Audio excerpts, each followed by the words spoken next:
গুলপীয়া শাৰী বুলি যে গানটো আছিলে এইযোৰ পিন্ধিহে নাচিব লাগিছিলে বৰ বেছি ধুনীয়া লাগিলেহেঁতেন এইযোৰ হৈছে পদ্মিনীৰ এযোৰ পিংক কালাৰৰ মিচিং যোৰা খুবেই বেছি ধুনীয়া কাপোৰযোৰ চেল্ফ বৰ্ডাৰ হয় একদম ফিক্স পাৰি আছে চাওক দেখিছেনে বেছি বহুত বেছি ধুনীয়া আৰু তাকে পাখি অকণমান পিন্ধি দেখুৱাইছে আৰু পাখিক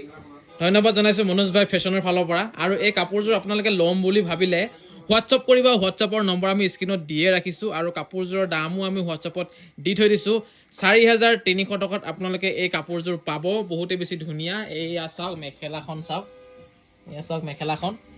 আৰু আমাৰ কি হয় ছোৱালী সন্থা আমাৰ মানে বহুত মানে পিংক কালাৰটো বহুত বেছি ভাল লাগে প্ৰায় বহুতে ভাল নাপায় কিন্তু আমি মানে বহুত বেছি ভাল পাওঁ আৰু পিংক বুলি ক'লে মানে কিবা নিজকে যেন একদম মানে বহুত ধুনীয়া লাগিছে তেনেকুৱা ধৰণৰ সেয়া পিংক কালাৰ সকলো ছোৱালীয়ে ভালে পায় সেইবাবে তাই